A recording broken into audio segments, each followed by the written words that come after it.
Gapini qaytib aytmayman deb. Shuning uchun kechadan beri esimdan chiqib qoladi. Tavba Xudoyim-ey. Hamma kasalningiz otini desa, bilmay qo'ysang-a dedim. Mana nevaram har kun bularning yoniga kelib mana buvim shunday deb aytaverganga, shu buvingni aytdingmi, shularmi? Buving hech qanday kasali yo'q buvingni deb aytganlarida shunday xursand bo'lib ketdim. Shu kundan boshlab men o'zimda o'zgarishni sezdim. Qanday dori darmonlar bo'lsa, qanday ukollar bo'lsa, hammasini menga qildilar. Boshlab kelganimda 10 kun dam oldim.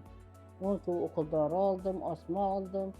Hammasi doktor a desalar ani qildim ish qilib, bu desalar buni qildim. Nima desalar shu aytganlarini bajardim. Xudoyim avvaliga odamzod kasal bo'lmasin ekan. Kasal bo'lsa doktorga ishonish kerak ekan. Hamma narsa ishonishga bog'liq ekan. Shu men doktorimga ishondim.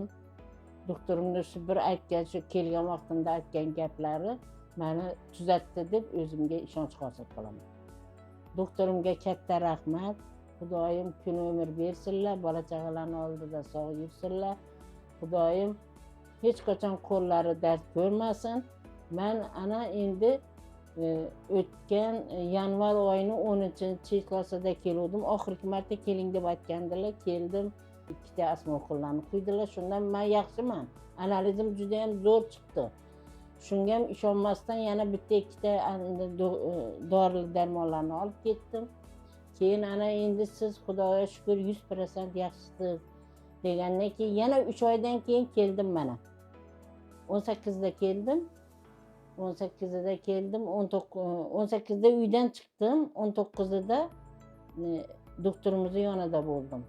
Doktorimiz aytdilar, "Voy sizga yaxshi dedim, yaxshi keldingizmi, qanday o'zgarishlar bor sizda?" deb so'radilar. "Yo'q, doktor yana bir marta meni apparatga tushiring, yana bir marta nimasini analizlarni ko'rib bering.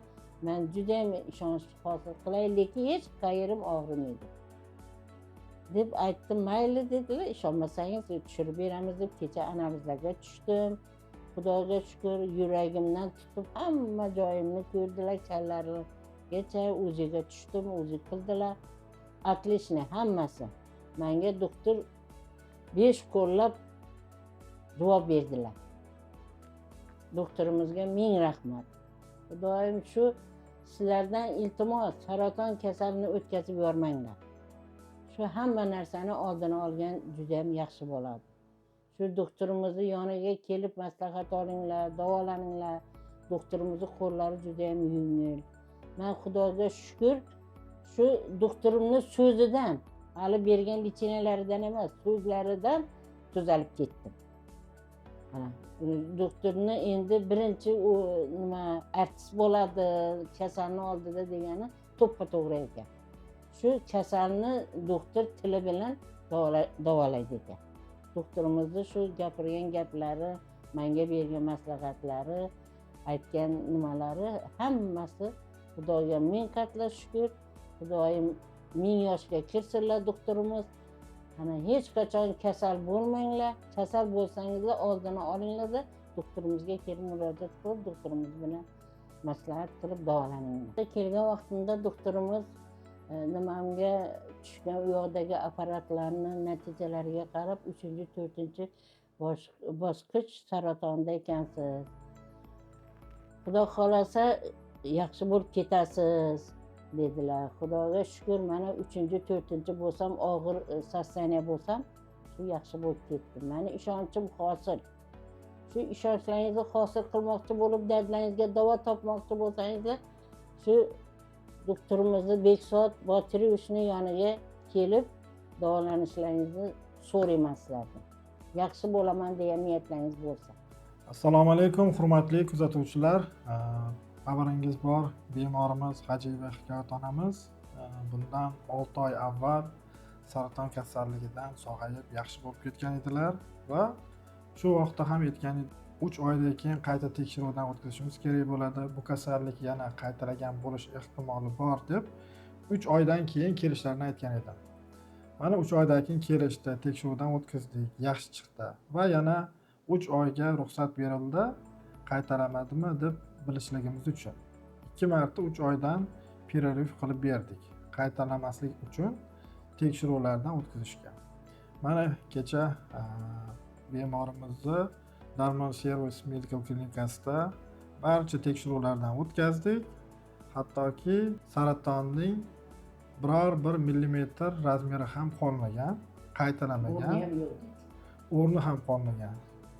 Demak, bemorimizda juda yaxshi, ijobiy natija. Kasallik oshqozon osti bezi o'smasi 3-4 bosqichda bo'lgan.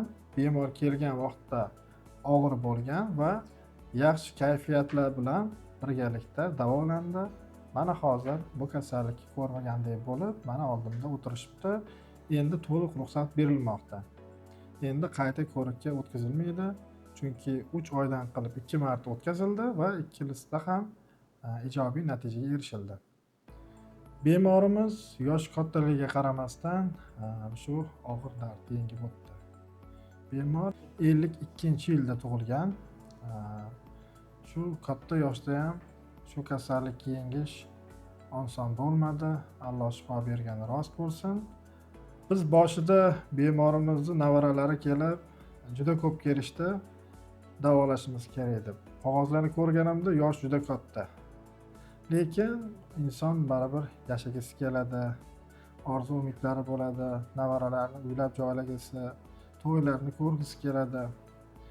Va shunchalik ishtiyoq bilan davolanish xohlagandan keyin biz ham qo'ldan kelgancha yordam qildik. Mana inshaalloh bemorimiz yaxshi. Sevinch ko'z yoshlari bo'lib turibdi hozir. E'tiboringlar uchun rahmat.